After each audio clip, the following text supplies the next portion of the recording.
नमस्कार। उधेड़बुन में आप सभी का हार्दिक स्वागत है। उधेड़बुन में आज हम पहुंचे हैं विश्व हिंदू परिषद के अंतर्राष्ट्रीय कार्याध्यक्ष श्रीमान आलोक कुमार जी के पास, और आलोक कुमार जी के जीवन के कुछ हम जो महत्वपूर्ण जो जीवन के आयाम रहे हैं वहाँ से मैं आपको एक छोटा सा संक्षेप में परिचय में देना चाहूँगा। आप बाल्यकाल से आप संघ के आप संसेवक हैं, आप राष्ट्रीय स्वयंसेवक संघ के आप प्रचारक भी रहे हैं, आप विद्यार्थी परिषद में भी आपने काम किया है, आपने राजनीतिक क्षेत्र में भी काम किया। राजनीतिक क्षेत्र में आप 1993 में आप विधायक बने। विधायक के साथ साथ आप दिल्ली विधानसभा के आप माननीय उपाध्यक्ष भी बने रहे। आपने नैतिकता के आधार पर आपने क्योंकि एक प्रश्न उठा था, आप वकालत के साथ साथ आप वकालत में क्रियाशील थे, और उसके साथ एक जब नैतिकता के आधार पर आपने उपाध्यक्ष का जो दायित्व है उससे आपने त्यागपत्र दे दिया, क्योंकि वो आपने उस समय बोला कि ये एक मेरे जीवन का साध्य है, जीवन की आजीविका का साध्य है, नैतिकता के आधार पर अपने दिया। लेकिन राजनीतिक क्षेत्र में सक्रिय रहे। आप भाजपा में अखिल भारतीय स्तर पर आप प्रशिक्षण मंडल के आप प्रभारी रहे। आपने सभी सांसदों और भी सभी सभासदों, निगम पार्षदों, विधायकों को आपने और भाजपा के वरिष्ठ कार्यकर्ताओं को आपने प्रशिक्षित किया है। आप उसके प्रांत दिल्ली प्रांत राष्ट्रीय स्वयंसेवक संघ के आप माननीय सह संचालक रहे, और अभी वर्तमान में आप अंतर्राष्ट्रीय कार्याध्यक्ष है विश्व हिंदू परिषद के। विश्व हिंदू परिषद की जब हम बात करते हैं तो आलोक जी के साथ बात करने में बहुत जब बात आती है तो आज की जो सामयिक स्थिति है और हिंदू समाज का जो चिंतन है, चिंताएं, उनसे उनके लिए बात करने के लिए आज हमारे साथ स्वयं आलोक जी हैं। आलोक जी, आपका उधेड़बुन कार्यक्रम में स्वागत है। बहुत धन्यवाद। आलोक जी, आज जो स्थिति चल रही है कि वैसे तो ये बात थी जब प्रारंभ में विश्व हिंदू परिषद ने मात्र 3 अपने धर्म स्थानों को मांगा था कि आपसी सहमति के आधार पर अयोध्या, मथुरा और काशी आप हमें दे दो, हम बाकी के पर जो हमारे देव स्थान पर जो तोड़ करके मस्जिदें बनी है उसको छोड़ दें। लेकिन लगता है कि अब क्या नाम, क्योंकि बात सहमति से तो बनी नहीं, बातचीत तो हुई नहीं, और जब हुआ तो कोर्ट के माध्यम से हुआ, कोर्ट के माध्यम से हुआ तो अब अयोध्या कोर्ट के निर्णय के बाद ही मतलब वहाँ पर निर्माण कार्य में तेजी आई, प्रारंभ हुआ। तो अब तो लगता है कि कहीं विश्व हिंदू परिषद ज्ञानव्यापी जो अपना देव स्थान है और काशी के बाद अपना मथुरा जन्म स्थान है, उसके भी ऊपर अब चर्चाएं जो लगता है कि विश्व हिंदू परिषद अब केवल मात्र 3 देवस्थान नहीं, अब तो जितने भी हमारे देवस्थान है उस पर आगे बढ़ती जा रही है।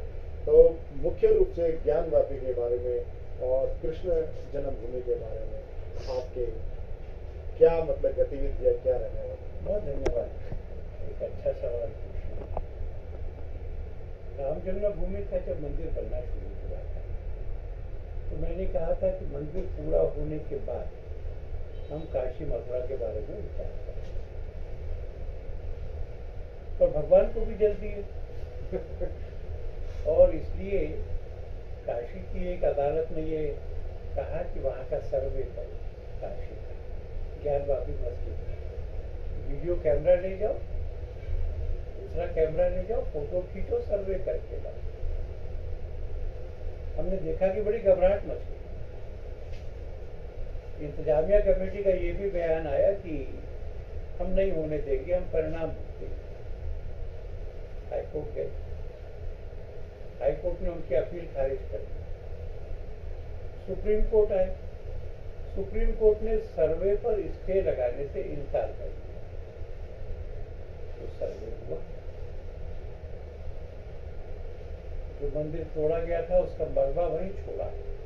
ये छोड़ते हैं मलबा जिसमें पराजित जाति वहां आकर के देखे कि उसके धार्मिक चिन्ह रखे, मलबे में कूड़े में रखे, अपमानित महसूस करता है, अपनी पराजय का दंश अनुभव करता है। बेसमेंट के खंभे वही है जो मंदिर के थे, इसलिए उसमें भी हिंदू मोटिव थे। बढ़ते बढ़ते वजू के स्थान पर आए। वजू माने हाथ मुंह धोने, कुल्ला करने की व्यवस्था। पानी भरा हुआ था टंकी में, मछलियां तैर रही थी। सर्वे करना था तो कहा खाली करो। घबराहट बढ़ गई, मछलियां मर जाएंगी ऐसा कहा। पर कोर्ट के कमिश्नर्स ने इस बात की जिद की कि नहीं, हम अपना काम पूरा करेंगे। ऐसा रास्ता बनाया गया कि पानी और मछलियां दूसरी जगह बह जाएं और जिंदा रहें। और जब वो पानी निकला, मछलियां निकली, तो स्वयं शिवलिंग प्रकट हो गए। अब शिवलिंग प्रकट हो गए तो फिर वो अखबारों में पहुंच गए, वो टीवी के कैमरे में आ गए। सारा दिन देश भर में लोगों ने उस शिवलिंग के दर्शन किए। वही शिवलिंग जो 550 साल पहले तोड़ा गया मंदिर, जिसको टोडरमल ने बनवाया, प्राचीन शिवलिंग मिल गया। नंदी उसकी ओर देख रहे। लोगों के सब शक शुबा दूर हो गए। ये भूमि हिंदुओं को मिले कि नहीं मिले, ये संदेह खत्म हो गया। मस्जिद में शिव नहीं होते, मस्जिद में शिवलिंग नहीं होता, इसलिए यहाँ शिवलिंग है तो ये मंदिर। ये इतना बड़ा शिवलिंग है कि बाहर से रख के रखा नहीं गया। ये 47 में भी मंदिर था। इसलिए वो जो कानून है 1991 का, प्लेसेस ऑफ वर्शिप एक्ट, वो लागू नहीं होता। कोर्ट ने कहा कि संरक्षित करें, आज नहीं तो कल, कल नहीं तो परसों। कोर्ट के आदेश से हिंदू समाज को वहां पूजा करने का अधिकार नहीं। जब गंगा नहीं बहती थी, धरती पे नहीं आई थी, तब शिव जी ने अपने त्रिशूल से ये कुआं खोदा, ज्ञानवादी। और मंदिर के शिवलिंग को स्नान करने के लिए पानी मिले, इसके लिए खोदा था। गंगा अवतरण के भी पहले, इतना प्राचीन स्थान। आंखों में आशा भर के, हृदय में विश्वास रख के हम आगे बढ़ रहे कि हम जीते। जिस दिन शिव प्रकट हुए उसी दिन वृंदावन में 4 साल पहले सिविल जज ने कहा था कि वृंदावन का मुकदमा खारिज कर रहे हैं, क्योंकि प्लेसेस ऑफ वर्शिप एक्ट से बाधित है। एपीलेट कोर्ट ने कहा कि नहीं, बाधित नहीं है, मुकदमा आगे चले। मुझे विश्वास है कि हम ये दोनों मुकदमे जीतेंगे।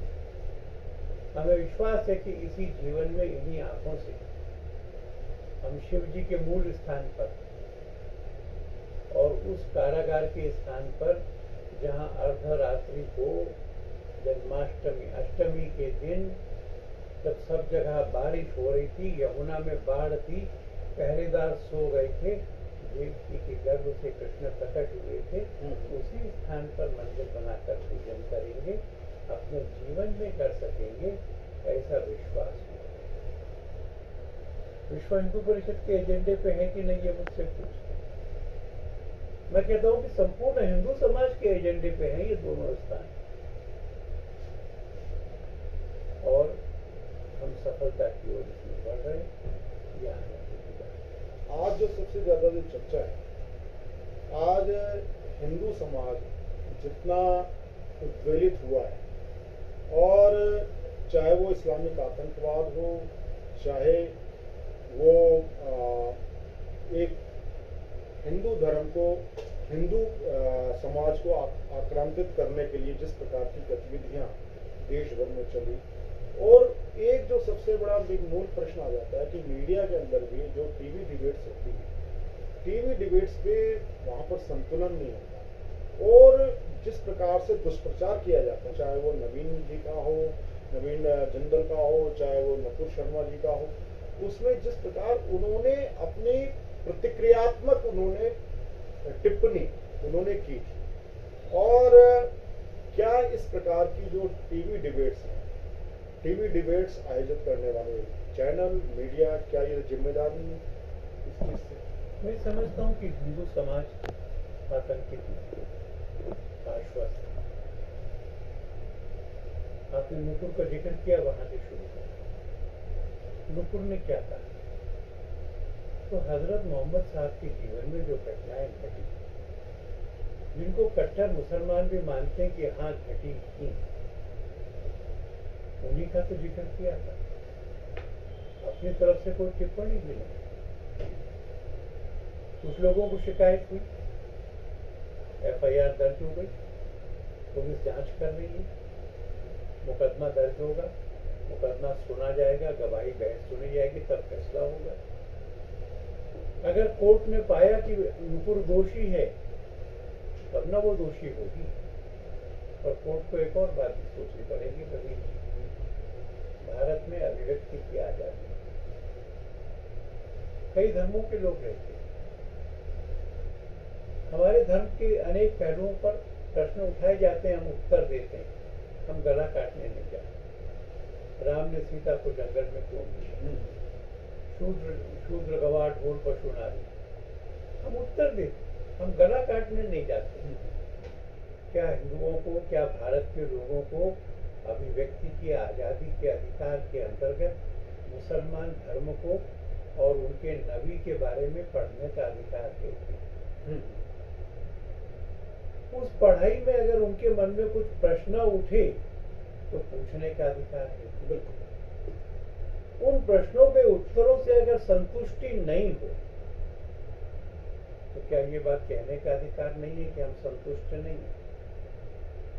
अगर उस धर्म के सिद्धांतों में या नबी के जीवन में कुछ ऐसा लगता है जो वर्तमान युग में ठीक नहीं है, हो सकता है उस समय ठीक हो या ना हो, पर आज के लोकतांत्रिक युग में जिहाद की कल्पना ठीक नहीं है, तो ये कहने का अधिकार है कि नहीं?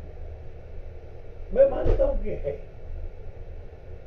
और इसलिए ये अधिकार कहां तक है और ये अपनी सीमा रेखा लांघ करके अपराध कब बन जाता है,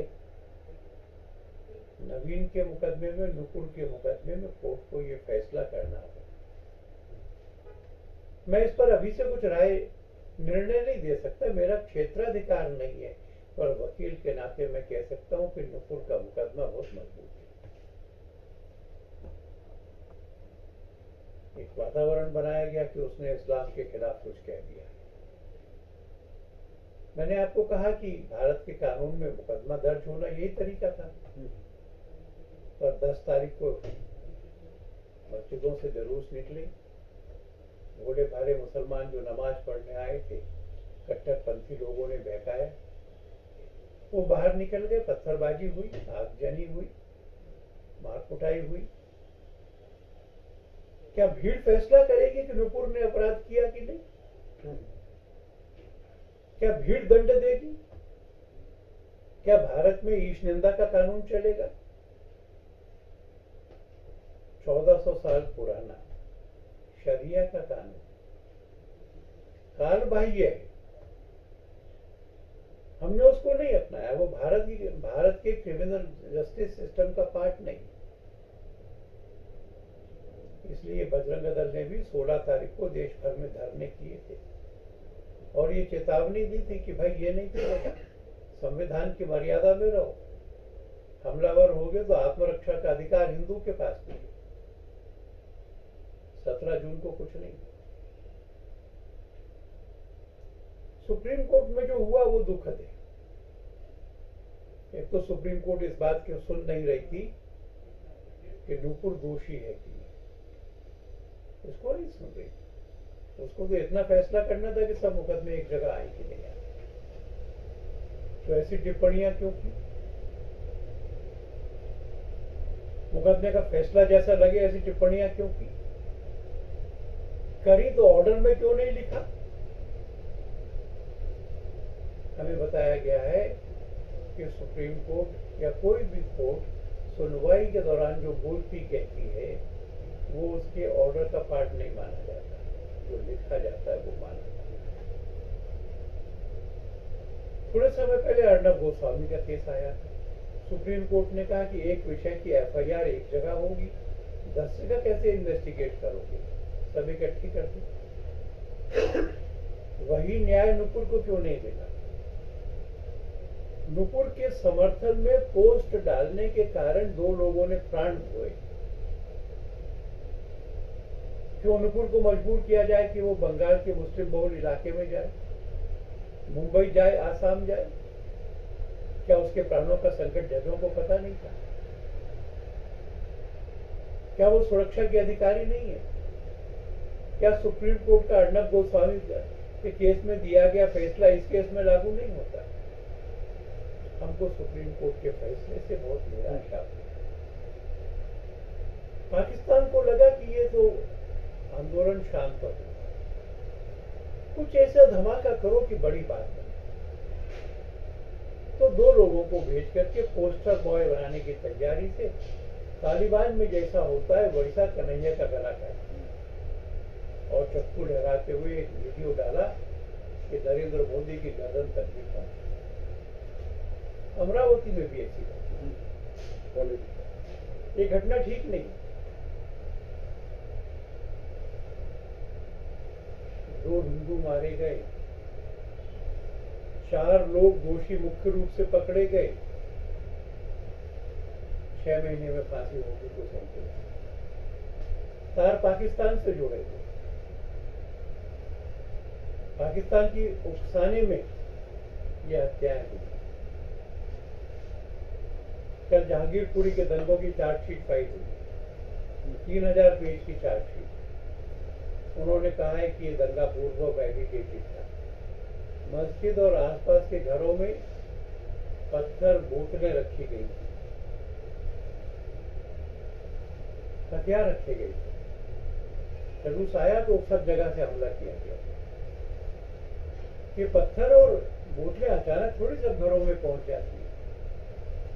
आसपास के जो 2 ब्लॉक्स हैं उसमें हिंदू प्रतिष्ठानों पर, हिंदू मकानों पर हमला किया गया, पूर्व नियोजित। उन लोगों ने किया जिन्होंने पूर्वी दिल्ली का दंगा नियोजित किया, उन लोगों ने किया जिन्होंने शाहीन बाग का धरना नियोजित किया। कुछ लोग हैं जिनका प्रोफेशन हो गया है कि जहां कहीं आंदोलन है वो पहुंच जाए, आंदोलन को समर्थन, भारत को अस्थिर करें। भारत बड़ा देश है, भारत सामर्थ्यशाली देश है, भारत इन सबको परास्त करने की ताकत रखने वाला देश है। जगह जगह लोगों को धमकियां दी जा रही है। हमने कहा है कि आतंकित मत होना, धमकी आए तो पुलिस में रिपोर्ट करो। कहीं कहीं हो सकता है कि पुलिस रिपोर्ट लिखे नहीं, कहीं कहीं हो सकता है कि व्यक्ति की पुलिस थाने में जाने की हिम्मत ना हो, तो क्या होगा? हमने कहा है कि बजरंग दल के हेल्पलाइन नंबर पर फोन करो, हमारे नौजवान अपने चौड़े सीने के साथ जाएंगे, तुम्हारे साथ थाने जाएंगे, रिपोर्ट लिखाएंगे, इन्वेस्टिगेशन का आग्रह करेंगे, जरूरत हो तो आवश्यक तो सुरक्षा मिले इसके लिए पुलिस को आग्रह करेंगे। इसलिए पूरे आत्मविश्वास और सामर्थ्य के साथ इन सब चुनौतियों का सामना करते हुए भारत अपने भवितव्य को प्राप्त करेगा। वैसे क्योंकि आप विगत में लंबे समय तक भारतीय चित्र साधना के आप अध्यक्ष हैं और आपके कार्य क्षेत्र में पूरा भारतीय सिनेमा, जिसको एक वर्ग बॉलीवुड भी बोलता है, बॉलीवुड के रूप से परिचित है, एक वो लगातार हेड प्रोपेगेंडा चलाता रहा है, चाहे वो कठुआ की घटना हो, चाहे वो किसी भी एक अल्पसंख्यक समुदाय से कोई हत्या हो जाती है, और अब उसकी जो चुप्पी है वो, और एक तरफ जो अपने कुछ अधिकतर फिल्म कलाकार है उन्होंने बोलना ही प्रारंभ किया। ऐसे जो बॉलीवुड का एक दो विभाजन हो गया, बॉलीवुड भारतीय सिनेमा, तो ऐसे बॉलीवुड के कलाकारों के बारे में आपके विचित्र साधना के आप अध्यक्ष हैं, कुछ आप कहना चाहेंगे? मैं कहूँगा कि वातावरण भी बदल रहा है, हवा भी बदल रहा है। लंबे समय तक ऐसा था कि जो मुसलमान कलेक्टर होता था, दाढ़ी वाला, लाठी लेके चलने वाला, वो एक उदार व्यक्ति होता था, दयालु व्यक्ति होता था, अधिकारों के लिए लड़ने वाला होता था। और जो हिंदू पुजारी होता था वो बदमाश। इस सब के पीछे एक बड़ी फंडिंग भी थी। कोई बीमार हो जाता था तो ठीक कैसे होता था, तो मस्जिद की दुकानों से ठीक होता था। एक लंबा समय इस तरह का रहा है। अब समय बदल रहा है। ऐसी फिल्म बनाएंगे तो पिट जाएगी। हिंदू धर्म का अपमान करने वाली फिल्म बनाएंगे तो बॉक्स ऑफिस पे भी पिटेगी। अब संतुलित होता जा रहा है।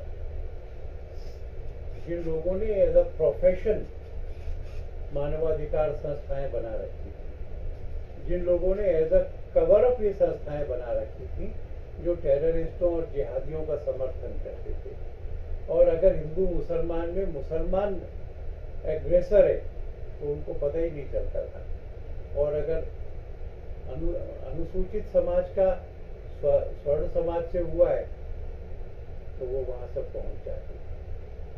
एक दंगे का भी टूरिज्म था ना, ऐसे सब लोग एक्सपोज हो रहे।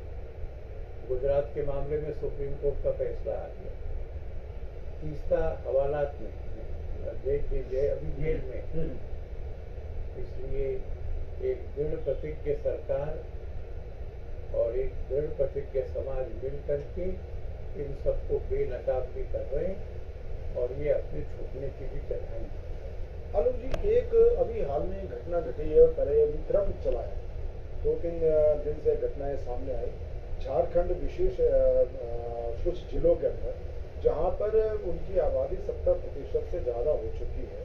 वहां पर 33 ऐसे स्कूल हैं जहां पर अब रविवार की जगह शुक्रवार यानी जुम्मे के दिन छुट्टी की जाती है, और हाथ जोड़कर प्रार्थना जो ए मालिक तेरे बंदे हम, या अथवा जो प्रचलित प्रारंभ से चलती आ रही प्रार्थना का स्वरूप भी बदला गया। और इसमें वहां पर जाकर के वहां के समुदाय के लोग स्कूल प्रशासन पर दबाव डाल करके ऐसे 33 स्कूलों में ये घटनाएं घटी हैं। इस विषय में विश्व हिंदू परिषद क्या कुछ ऐसा आगे कुछ भविष्य में कार्यक्रम बनाने वाली है, या कुछ इस पर एक्शन लेने वाली है? मैंने अखबार में सुना है कि झारखंड सरकार भी इस पर एक्शन ले रही है और वो संडे की छुट्टी रेस्टोर करने के लिए आ गई। हमने सप्ताह के दिनों को धर्म से जोड़ के नहीं, कुछ लोग हमको बताते हैं कि संडे चर्च का दिन है इसलिए छुट्टी होती है। वो हमसे कहते हैं कि मंगलवार को छुट्टी करो हनुमान जी के दिन।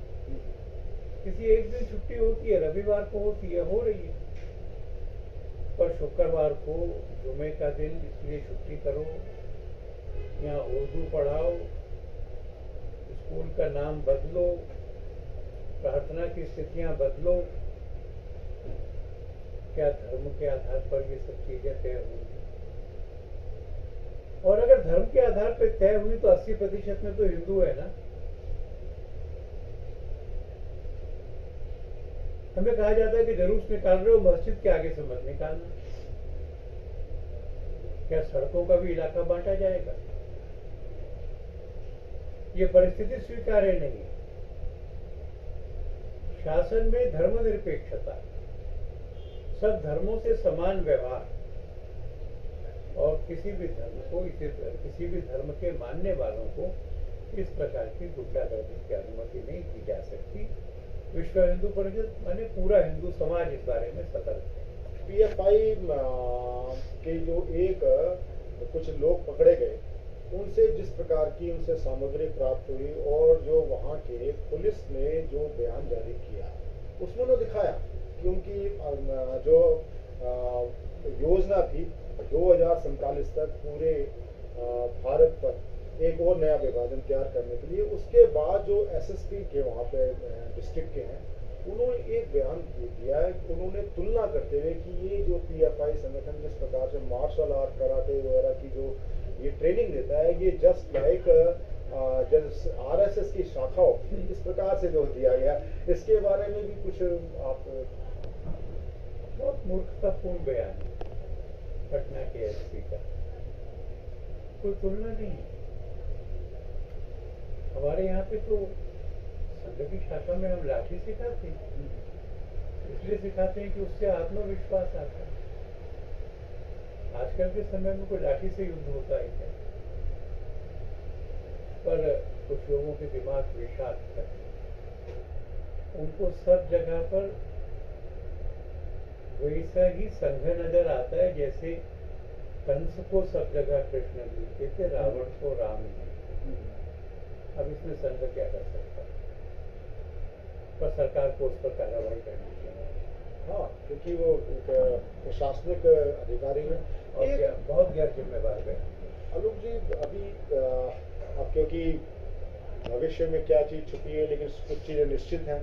उसमें अभी जो राष्ट्रपति पद के हमारे उम्मीदवार हैं यशवंत सिन्हा जी ने एक उन्होंने अपने प्रचार के राज्यों में विधायक विधानमंडलों से मिलते हुए एक उन्होंने बयान दिया है कि जब हम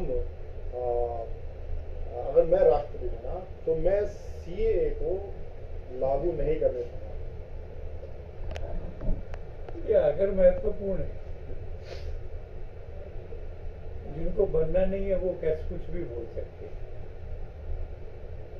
भारत के संविधान में मंत्रिमंडल की राय मानने के लिए राष्ट्रपति बाध्य है। संसद के द्वारा पास किए गए कानून को मानने के लिए राष्ट्रपति बाध्य है। कुछ व्यक्तिगत द्वेषों को उन्होंने बढ़ा दिया। जिन लोगों ने उनको राष्ट्रपति पद का उम्मीदवार बनाया था वो भी उनसे तौबा कर गए। ममता जी ने उनको बंगाल आने से मना कर दिया।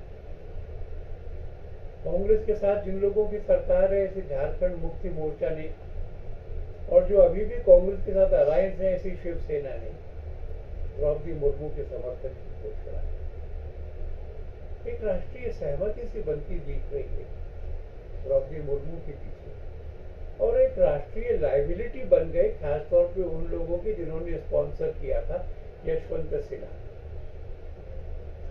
उनके बयानों पर इससे अधिक टिप्पणी की जरूरत नहीं।